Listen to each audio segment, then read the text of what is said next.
Nous sommes de retour pour la présentation suivante. Il s'agit de celle d'Éléonore Thier, jeune étudiante en orthophonie, qui sera bientôt fraîchement diplômée, qui a décidé de faire son fond d'études, une étude sur le frog du Mao, en comparant deux groupes, un groupe rééduqué uniquement avec la thérapie classique en orthophonie et exercice mondial en manière générale, et un groupe avec le traitement orthophonie classique, mais simplement rajouter le frog du Mao en petites pierres. La conférence s'appelle Comparison of Two Groups of Patients Treated Therapies, Mindful Therapy, Including One with Frogmore. Et comme vous pouvez le voir, elle n'est pas ici dans l'écran avec sa caméra activée pour une très bonne raison. La bonne raison étant donné que Éléonore est à mes côtés pour vous présenter les résultats de cette étude. Éléonore, c'est à toi. Pour être ici aujourd'hui et merci donc à l'équipe Frog in Mouse qui m'a invité. Et donc, je vais vous présenter donc ce que nous avons fait dans cette petite étude en ce qui concerne donc les différents spécialistes, en ce qui concerne les différentes thérapies donc du langage et les objectifs de l'étude. Nous posons des questions de savoir comment nous allons établir dans cette thérapie une manière de voir une possibilité par rapport à cette thérapie et voir comment pour les patients de 5 à 15 ans, et ceci nous permet de voir donc comment on peut avoir de meilleurs résultats en ce qui concerne la réhabilitation et en ce qui concerne tout ce que l'on fait dans la pratique, donc pour le traitement, pour pouvoir en fait les rééduquer.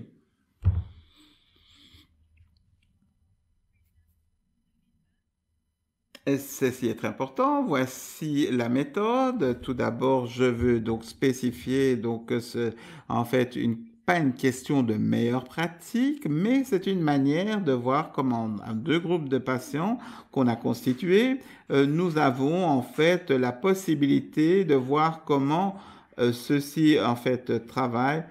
13 participants donc qui ont reçu l'appareil Frogimos et qui ont fait partie de ces questions et donc exercice avec l'appareil et en ce qui concerne le protocole et donc ceci est très important et 12 participants qui ont reçu donc en fait une thérapie conventionnelle en ce qui concerne la pratique à ce niveau pour le Frogimos. Et ceci est très important. Donc, sur 12 semaines, on a vu en fait chaque fois un rendez-vous entre toutes les 4 semaines. Et donc, on a démarré avec l'étape T0, puis T1 après 4 semaines, T2 après 8 semaines, et puis T3 après 12 semaines. Et ainsi, nous voyons comment les patients devaient en fait comprendre durant ces exercices la manière dont ils allaient en fait s'exercer et voir la rééducation. Donc, on voit donc les différents signes à ce niveau par rapport au T0, T1, T2, T3. Et il y a donc d'abord l'apparence faciale, donc, qui nous permet de voir comment il y a une réaction. Et puis, on voit la donc partie relâchée et donc de la partie supérieure du visage. Et puis, nous voyons donc durant cette séance comment les choses évoluent à ce niveau et voir les questions d'occlusion, les questions pour les outils, et ceci donc au niveau antérieur, latéral et total. Et puis après, on a eu un test donc au niveau de la thérapie du langage, et on voit comment s'il y avait en fait un stress au niveau de la langue et comment les choses évoluaient. Et donc, entre les démarrages de T0 jusqu'au T3, on voit donc quelles sont les améliorations au niveau de la respiration nasale et orale. Et après cela, après donc là, les différents rendez-vous, on voit donc comment le thérapeute qui s'occupe de toutes les questions de langage peut, en fait, avec le logopède, arriver à trouver des solutions et voir comment on a donc une amélioration. Donc, lors de la première étape, on voit comment, en fait, petit à petit, on a une pratique automatisée de la déglutition et on voit comment cette déglutition est automatique dans le deuxième stade. Et donc, il faut comprendre que donc on a pu arriver à le remettre sur les rails et que tout ce qui a traité le traitement, tout ce qui concerne le traitement était fonctionnel et a fonctionné. En ce qui concerne donc la question, c'était l'apparence de son visage qui devient beaucoup plus normale. Et il n'y a plus de contraction au niveau donc des lèvres et de la colonne et du menton. Et on voit en fait que il y a en fait l'arche de la buccale qui donc fonctionne en ce qui concerne l'occlusion. Et cette critique et cette manière qui nous permet de voir comment la pratique, le petit patient comprend donc comment cette déglutition consciente fonctionne et comment ceci est important par rapport aux contractions et par rapport à une bouche ouverte. Et ceci est très important.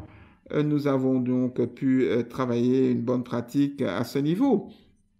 Et dans cette étude, on voit donc comment les choses sont devenues automatisées. Il n'y a plus en fait eu de problème. Et cela a été vraiment un résultat. Et ils peuvent en fait déglutir de manière automatique. Et maintenant, les différents résultats en ce qui concerne le groupe Frogimans, donc qui a redémarré avec l'étape T0 à la première séance, et puis après, après 12 semaines, donc ce qu'on a appelé l'étape T3, on voit très bien donc quels sont les patients qui ont bien réagi et donc qui ont bien compris quels étaient les modèles de déglutition et les différents mécanismes à ce niveau. Et en fait, le mécanisme d'automatisme par rapport donc à la première phase et par rapport à ces questions et par rapport aux bonnes pratiques de déglutition 0%. Et en ce qui concerne aucun signe d'amélioration, ceci est très important et au niveau de l'analyse statistique, nous voyons comment ceci est important à ce niveau, à ce qui concerne ces différentes questions. Donc nous voyons donc comment ce groupe de travail fonctionne et nous voyons comment ceux-ci sont importants par rapport à ces différents traitements. Nous voyons donc comment ces questions sont importantes dans le stade 0 et on voit donc 75% de patients, comme je vous l'ai dit, qui ont bien compris la manière donc on peut déglutir à ce niveau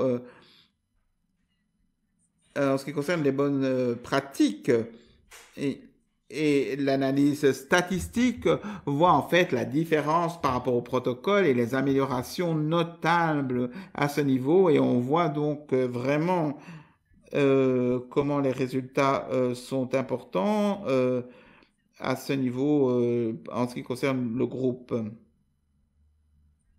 De plus, par rapport aux questions, on voit donc comment le protocole nous permet de comprendre à ce niveau comment les questions pour l'équipe 1 durant les différentes étapes donc a eu des différences par rapport au processus de déglutition et ceci leur permet de voir comment cela a des difficultés que l'on rencontre et en ce qui concerne ces différentes pièces, on va voir quelle est la stimulation par rapport aux bonnes pratiques, par rapport aux patients et par rapport donc aux semaines de traitement qui n'ont pas toujours été efficaces. Et donc on peut se poser la question de considérer comment, donc après à l'étape T0, comment les patients peuvent commencer l'étape donc au niveau donc par rapport aux différents muscles buccaux et comment ceux-ci sont des résultats vraiment significatifs par rapport à ce que l'on a vu. Donc voici la question de l'apparence du visage et on peut voir comment en ce qui concerne la relaxation en fait du visage, ceci est très important par rapport au traitement qu'on a administré et Et ce n'est pas un critère pour, voir le problème récurrent qui peut se passer par rapport à donc l'étape T0, T1 et T2. On voit quels sont pour les deux groupes les progrès, mais avec l'appareil Frogimance, évidemment, on voit en fait l'effet du traitement qui est beaucoup plus efficace. Et en fait, on voit la disparition des signes que l'on notait à ce niveau en ce qui concerne donc les différents muscles et en ce qui concerne les patients. Et nous voyons très bien qu'il s'agit en fait d'une automatisation de la pratique de déglutition. Et en ce qui concerne donc la contraction des lèvres et du menton, on peut observer donc les patients donc au départ et après l'utilisation du Frogimos, les résultats sont bien meilleurs. Donc 8% à la fin du protocole et de tous les exercices sont arrivés à des conclusions positives. Voilà. Alors, en ce qui concerne donc le langage et en ce qui concerne le problème donc de la position de la langue, ceci est très important parce qu'il n'y a plus de friction pour ce groupe. Donc, et nous voyons très bien donc pour cela, nous avons eu un problème par rapport à la langue et qui se place correctement par rapport à ces questions. Et on peut ainsi arriver à ce stade à trouver une possibilité de travailler avec des gens qui, à la fin du groupe Frogimos, qui ont utilisé l'appareil Frogimos, sont arrivés à des résultats bien meilleurs que les autres et à l'étape T1. Et les résultats ne sont pas les mêmes par rapport à l'évaluation que l'on fait par rapport au test de langage. Et on voit que dans un contexte, cela présente des choses que l'on ne rencontre pas dans un autre par rapport aux bonnes pratiques de déglutition. Ceci est très important et nous voyons comment on peut y arriver à ce niveau. Et donc, je voudrais discuter de cette étude et parler de cette étude. Et ceci est très important par rapport aux bonnes pratiques. Donc, je ne pouvais pas rencontrer les patients ni le Froggy Mouth vu du fait que je suis une étudiante, quand j'étais étudiante française. Et là, nous avons fait un protocole pour voir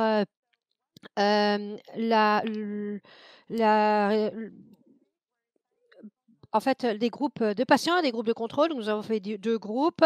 Et alors, lorsque nous avons vu les variables, nous avons vu que ça a été analysé de façon subjective et certaines évaluations ont montré des analyses qui sont très subjectives. Nous n'avons pas pu intégrer plus d'exemples dans le quotidien. Donc, nous voyons que le groupe Froggy Mouth, ce sont des enfants entre 8 et 6 ans et le groupe contrôle ont environ... les groupes Froggy Mouth ont 8 ans et les groupes contrôle ont 12 ans en moyenne. Hein. Mais ça montre pourquoi les SLP avec... que les patients ont entre l'âge de 10 et 15 ans. Et finalement, le groupe contrôle, le protocole peut être discuté car c'est une sélection parmi d'autres. Et maintenant, cette étude a également certains aspects positifs. D'une part, car les résultats montrent l'hypothèse principale, confirment cela, c'est que le Froggy Mouth est un bon appareil pour avoir une réhabilitation efficace et rapide. Il est possible d'avoir des réhabilitations de patients dès l'âge de 7 ans. Et donc, l'objectif de cette étude n'était pas de discriminer un type de réhabilitation, mais par rapport à un autre, de dire que les personnes que la Frogimos est l'unique solution, mais je pense qu'ici, il est important de faire une mixité de stratégies qui soient bénéficiaires pour tous les patients, pour voir ce qui est propice et qui n'est pas propice. Et là, les comparaisons avec d'autres professionnels est important. Donc, merci beaucoup pour votre attention. Et si vous avez des questions, je reste à votre disposition. Merci. Merci beaucoup pour cette très belle présentation et 2 ans de travail pour que cette étude a pu être complétée. Il est très important d'utiliser ce genre d'études, de faire ce genre d'études, même lorsque nous le disons. Ce n'est pas fait partie de la pratique, mais le point n'est pas de dire ce que nous avons, quelle est la pratique avec l'approche pratique de Froggy Mouth. La question est quel est le plus efficace, quelle est la motivation. Et je pense que c'est là où nous situons et dans l'essai de montrer que la collaboration et l'approche passive est probablement la meilleure solution d'avoir des patients qui se réhabilitent de la façon la plus rapide possible. Je pense que c'est ça qui est important. Donc, nous pouvons répondre à toutes vos questions dans le chat, toutes vos questions. Et nous avons tous les autres orateurs dans les groupes où vous pouvez poser toutes vos questions. Et nous aurons ensuite tous les résultats, mais maintenant, ce n'a pas encore été présenté ici. Donc, elle n'a pas pu présenter l'honneur. Elle doit encore avoir son examen final. Elle est encore étudiante. Donc, dès qu'elle aura ça, elle sait parler. Donc, merci beaucoup pour ta participation et pour ton anglais. Très bien. Merci. Et j'ai également une question.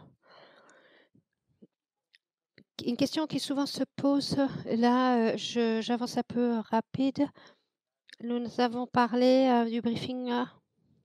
Beaucoup de personnes peuvent dire de la respiration. Beaucoup de personnes peuvent parler de la respiration.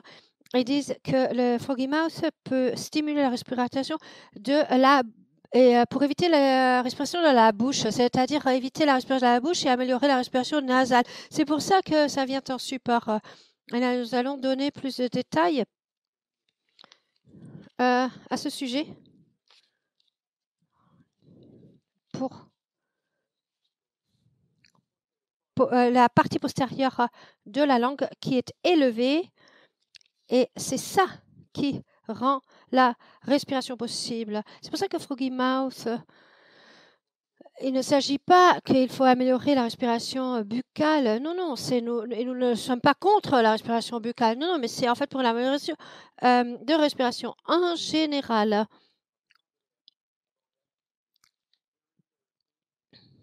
Donc, c'est très intéressant.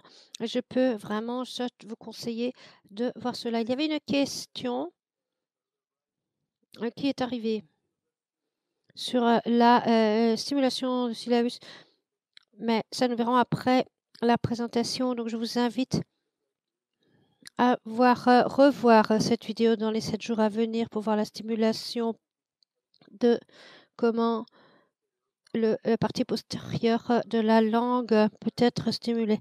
Donc, je pense que les gens sont vraiment étonnés par ces études, mais il n'y a pas tellement de questions. Et c'est après la publication de la thèse que nous allons publier des détails pour comprendre ce qui est le plus intéressant. Et là, nous aurons de la résonance positive.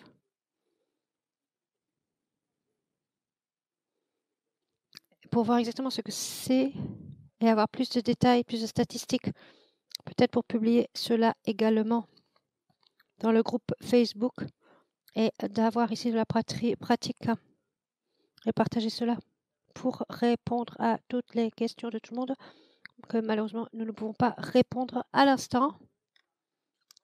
Voilà, elle va d'abord passer son examen.